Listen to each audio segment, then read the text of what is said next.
So now is the time for what we've been waiting for, and that is our guest speaker, who is Reverend Tom Catlin. Come on up, Tom.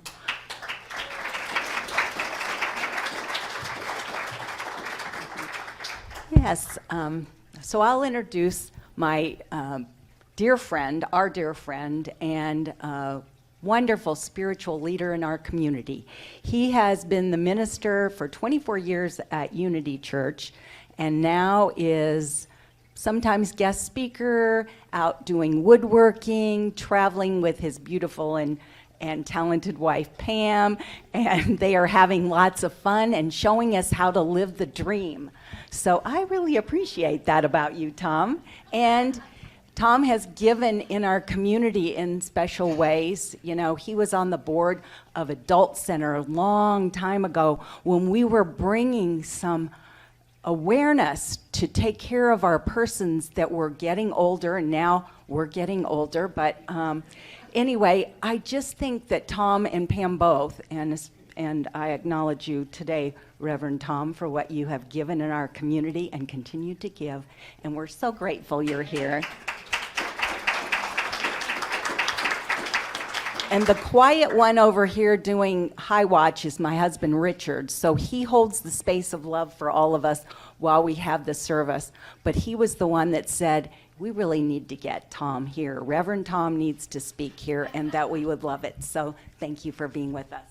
Thank you, Karen.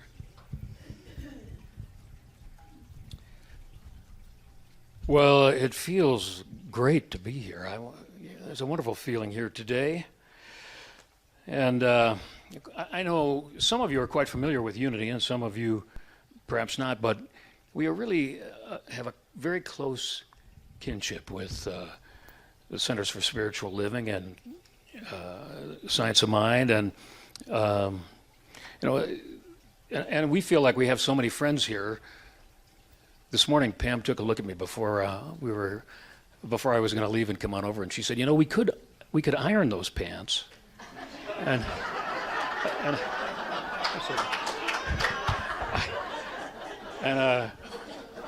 I thought, well, you know, we're among friends. I'll go wrinkly. It's all right.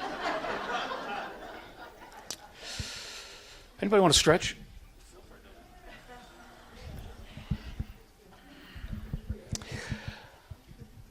Well, it seems that there were some campers who were going out into the woods, and they looked and they found what they thought was the ideal camping place, and they set up their tent and all of their gear, and including getting ready for dinner, which meant that they were making stew in this kettle, and they put all the ingredients in, and they started a fire, set up one of those tripod things so the kettle was hanging over the fire, and then it was bubbling away, but they figured it's going to be a while before this is ready, so we might as well go for a hike. So they decided to go off and do that, and they did. And it just so happened that not too far from there was also in the woods a bear.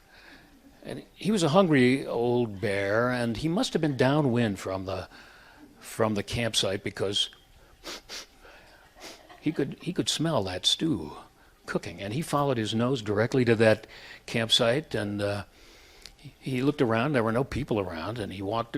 He came over to where the fire was, and he smelled that stew, and it was irresistible. And so what he did was he went and he grabbed a hold of the kettle. Well, it burned him. Now, what we are told about bears is that their primary mode of self-defense is a bear hug. So what did this bear do? Well, he hugged the kettle. And it burned him even more. And so he hugged it even harder. And so it burned him even more. And he hugged it even harder. And pretty soon, as you might imagine, this led to the demise of the bear. It's a grisly story, isn't it? On a beautiful day like this, I can hardly bear to repeat it. But there is a purpose to this story, believe it or not.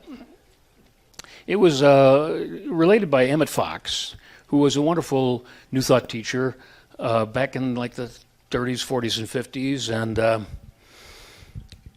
what he said is that while we may scoff at the bear and the fatal flaw in his thinking,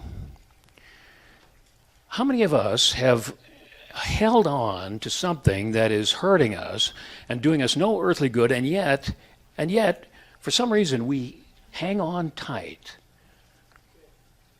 Something in our thinking, some grievance, some resentment that we might carry. I can remember when I had a grade A resentment. This goes back many years. Actually, it was at a time when I was just starting with Unity back in Evanston, Illinois. It was a relationship thing, and I'd gotten the bad end of the stick on this experience. I was the victim, clearly. I was wronged. Everybody who I told about it agreed with me, until they walked away to go talk to somebody more interesting, actually.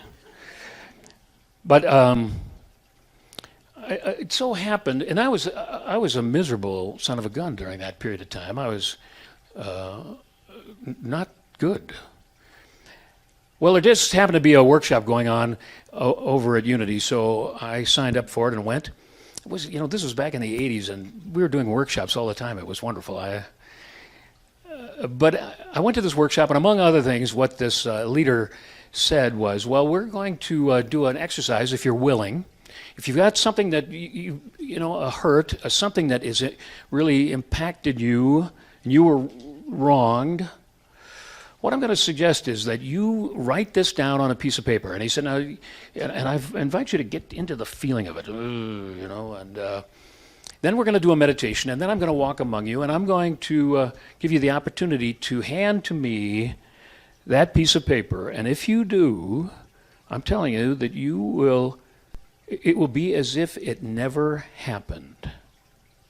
And I thought, oh, wait a second. But it did happen. And I got the wrong end of the stick on this, and I've got the scars to prove it, and I've been living with them for quite a while. It did happen. Well, clearly I was getting some kind of a payoff in this, miserable though it may have been. For some reason, I was still hanging on to this. I was still unwilling to let it go. How different was I from that old bear out in the woods hanging on to that kettle? Letting go and letting God, that's really my theme here for this morning. Letting go and letting God. It's a very expansive concept and a wonderful one, I believe. Letting go and letting God. It has been said that, at least I read this in an article, that some biologists or scientists of some kind said, well, that in our ancestors way, way long ago, we took a big step in our evolution when we developed an opposable thumb so we could grab onto things and hold onto things, to grasp things. But this article, which as I recall was written by a Buddhist, was saying that the next great step in our evolution was going to be when we were able to let go, to open that grasping hand and live more open-handedly and let go and let God. It's a lot about forgiveness. Now, we may have been nursing a grievance, and if we have, it's important that I think we recognize that we are creating an energy, a vibration that is blocking our experience of greater love and abundance. We are creating an energy system, an energy field, generating it, that is blocking our deeper experience of who we truly are as spiritual beings, fully fledged spiritual beings. And it's not just about our memory of things, it's not just about forgetting. Over the years we've learned something about forgetting, but it seems like we've always got enough of a memory of where we buried the hatchet to go back and dig it up just one more time. Eric Butterworth, who was a wonderful teacher and author and Unity minister, tells a story about how when he He once went to a class in memory enhancement and improving your memory. I think he was at a high school, and they took a break, and the idea was that you could go down at the cafeteria during the break and get yourself a cup of coffee or a drink of water or something, which he did. And he said while he was down there in the cafeteria, he couldn't help hearing, because at a table not too far away, there was a woman who was speaking very loudly, and she was saying, "I will never, ever forget what that man did to me." He said he thought it was a little ironic that here she was at a memory enhancement class, whereas her memory seemed perfect, at least in terms of this one episode in her life, and he thought that maybe it would have been a good idea for her to go to a class in improving her forgettery rather than her memory. Now, our culture has, I think, kind of an unfortunate perspective on this, on the whole idea of letting go and on forgiveness. If we watch movies or TV, it seems like the emphasis is really on revenge. It's on getting even, squaring things up, and now I confess that it probably makes for a more interesting plot than having a plot about forgiveness and letting go. But letting go and forgiveness that's the story that is about a more peaceful and more joyful life. There's an old saying that the person who seeks revenge should dig 2 graves, one for the intended victim and one for themselves as well, because seeking revenge is something that, or trying to get even, it's a state of mind that really has a corrosive effect on us, and not only on our physical well-being, on our mental health, our spiritual well-being, on our soul. It's also been said that resentment is the poison we drink and expect someone else to die. Resentment is the poison that we drink and expect someone else to die.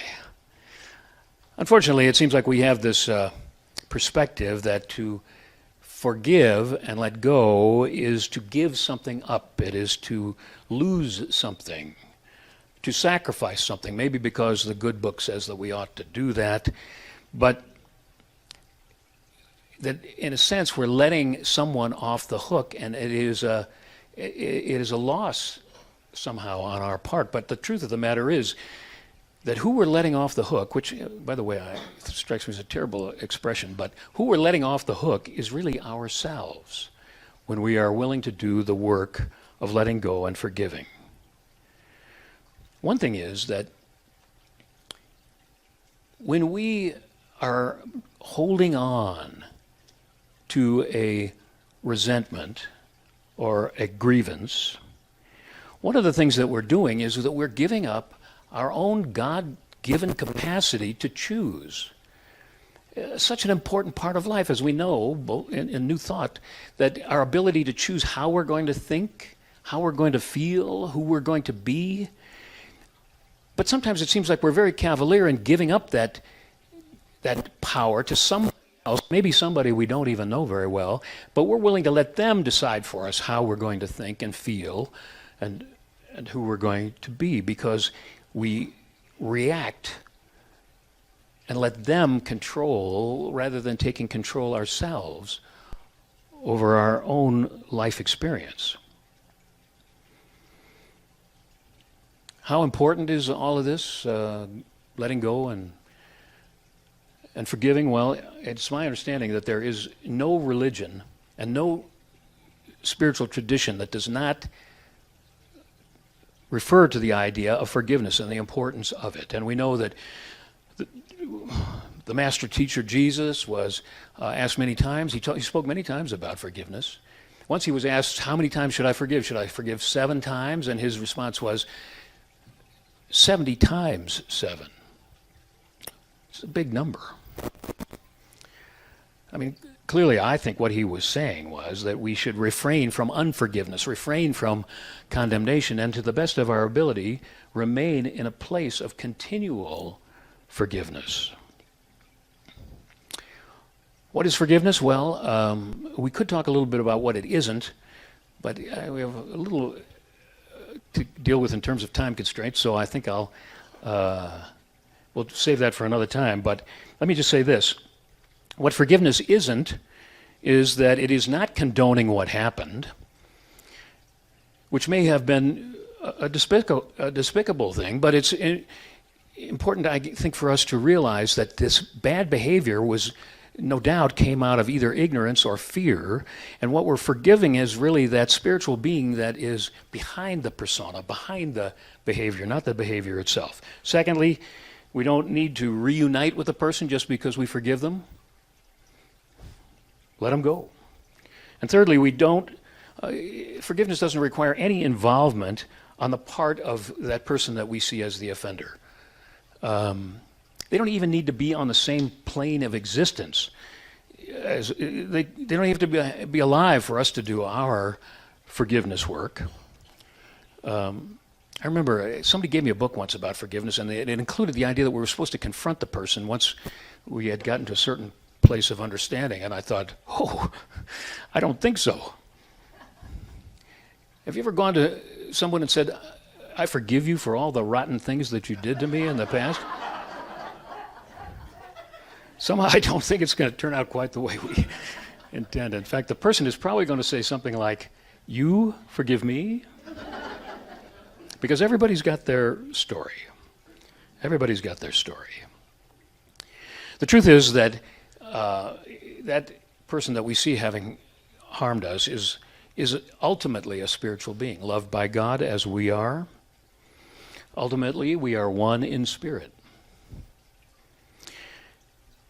I believe it is a profound truth about us that ultimately we are all one in spirit. We are one, expressing in a vast diversity, but we are one. There's actually ultimately only one of us here in this room.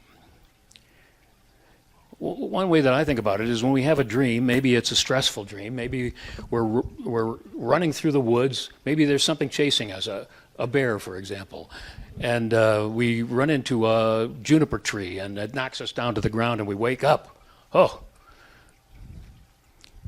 well, it was only a dream. At least nobody got hurt. Well, what we know about the dream is that it was all us. We were the bear, we were the runner, we were the bear, we were the tree. It was all us because it all sprang out of our minds. Seemed real at the time, but nobody really got hurt. And it seems to me that like that, an enlightened spiritual master might say that when we awaken to the truth of who we really are, we will recognize that we are not the ego, we are not the body. As it says in the Bhagavad Gita, who we truly are cannot be burned with fire, cannot be wetted with water. We are essence. We are pure spirit, ultimately. We are expressions of the one. And if that is the case, then does it really make sense to hold on to a resentment? Resentment is an interesting word. I think the first part, means again. The second part, it comes from a Latin root, as I understand it, sentire, which means to feel. So resentment is really about feeling again and again and again.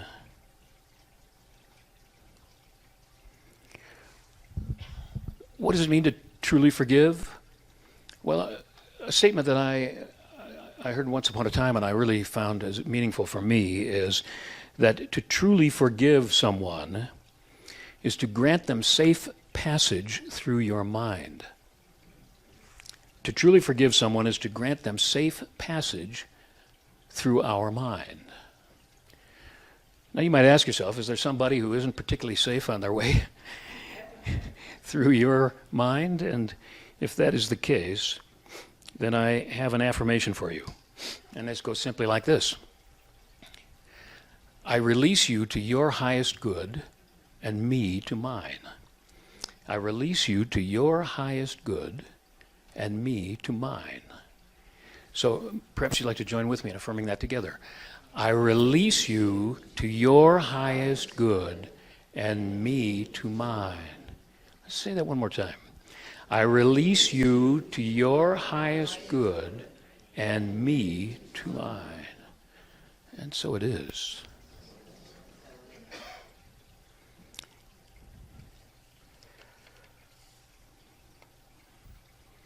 Jerry Jampolsky, who was a wonderful teacher and psychologist, he developed something called Attitudinal Healing. Said the following: it is not the past or the person that is hurting us, it is our attitude now, and we can change our attitude today. It is not the past or the person that is hurting us, it is our attitude now, and we can change our attitude today. So we might be stuck in this notion that somehow something that somebody did or somebody from the past is the cause of our pain today. But what Jampolsky, I think, is saying is, no, it's our thinking today that is creating the pain for us today, and it's something that we can change. And the fact of the matter is that our thinking is not very reliable. A few years back, a friend of mine created a refrigerator magnet that I thought was wonderful, and it said, "Don't believe everything you think." You know, our thinking is capable of, our ego is capable of conjuring up stories that are less than accurate. And sometimes with a lot of negative results. Mary Morrissey tells a story about how she was at an airport. I guess she'd kind of rushed to catch the plane, but there she was there in time, and she decided that she was going to have a little treat, so she bought a bag of cookies. And I kind of imagine, that there's a vending machine, and there's a little bag of chocolate chip cookies, and so she was at the gate where, all the chairs are bolted together. She's put all her stuff down and went up to the gate to the agent there for a moment. I guess there was something she had to clear up. And when she came back to her where she had left her stuff, there was a guy sitting there next to it, and he was eating her bag of cookies. And she was appalled. Who does this guy think he is? So she glared at him. She sat down and reached into the bag, took out a cookie, and she ate it. Well, he took a cookie out of the bag and ate it. This is pre-COVID. She reached in, took a cookie out of the bag and ate it. And he reached in, took a cookie out of the bag and ate it. Well, eventually they ran out of cookies, and he crumpled up the bag. He threw it in the wastebasket. They got called to board the plane. She did.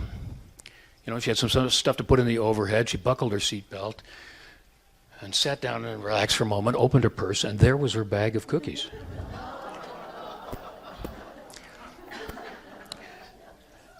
Sometimes the story that we tell ourselves isn't quite accurate. I remember once driving through town. I was on my way home at night, and I was on Montezuma, and there was somebody drove around me going about twice the speed limit, and I was like, "Wow, who are you? What are you doing?" And I let myself get bent out of shape until I turned the corner at the hospital, and I saw the car had pulled up to the emergency room. Obviously, the story that I was telling myself about what was going on wasn't entirely accurate. Well, the workshop that I talked about at the beginning was led by a guy named Arnold Patent, and I think Arnold is actually still around doing a good work.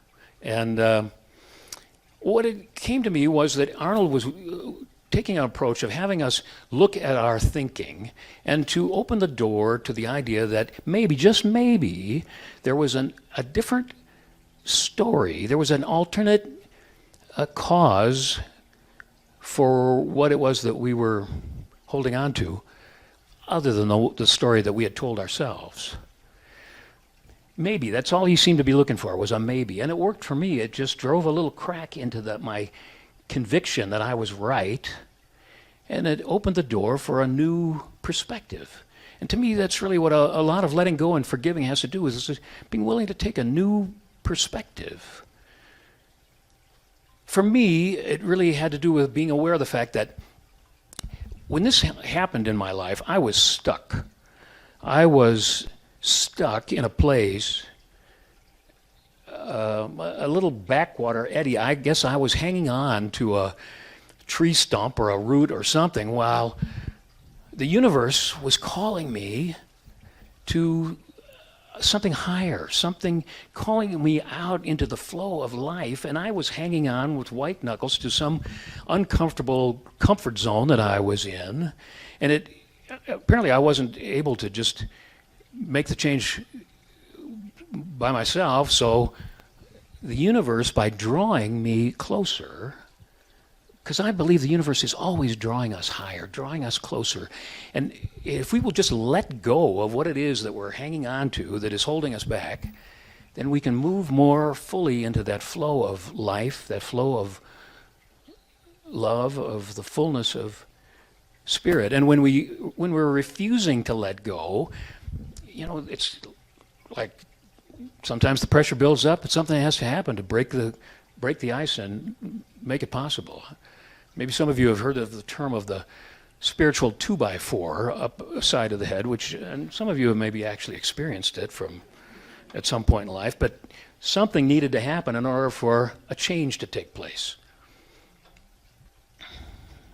I think what he is doing really is kind of was related to what Byron Katie's work. In retrospect, it looks back to Joseph, who in the Old Testament, Joseph was full of himself. He was a quite egotistical character, and his brothers hated him, and eventually they sold him into slavery, and he had quite a humbling experience, and he had to go through a real transition, a real change of consciousness. He rose up through the ranks and ended up being somebody important, and he was able to help his people and save his family from starving, essentially. He was a changed person, and he said, God meant it for good. To his brothers, you may have done this for evil, I don't know, but God meant it for good. Something needed to change for him and to lay the groundwork for something new. We live in challenging times. I think it's hard to deny that.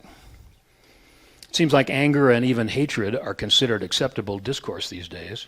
It's almost as if you're expected to be angry about something and somebody is at fault. And we're finding ourselves collectively and individually, perhaps, inclined to point out there at the world at what's wrong.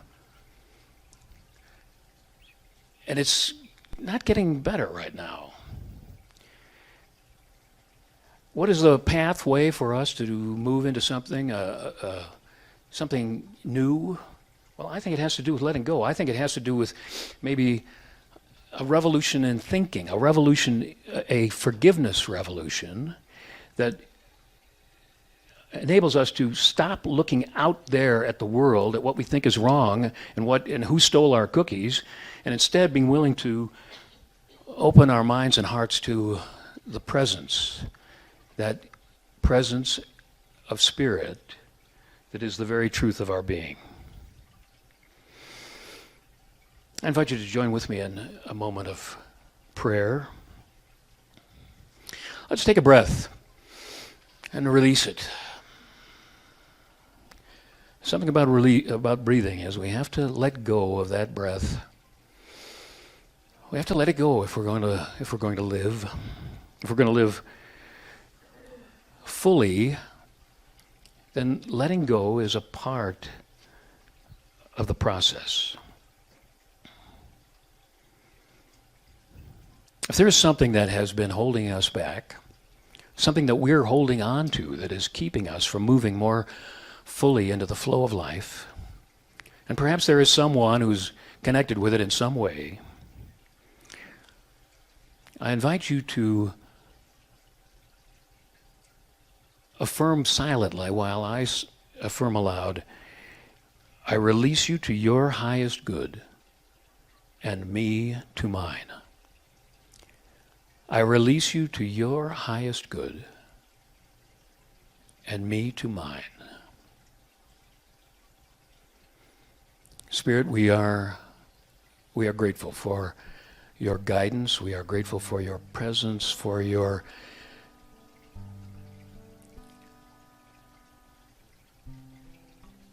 the presence that is drawing us ever closer, ever higher.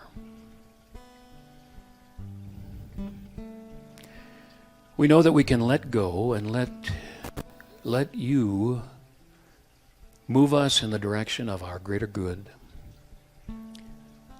Individually and collectively, we are moving in the direction of our destiny, which is a new realization of our oneness in your Spirit.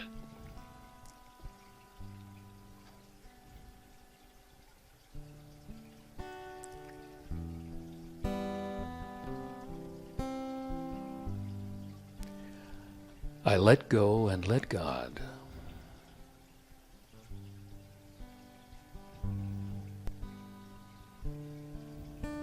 I let go and let God. And so it is.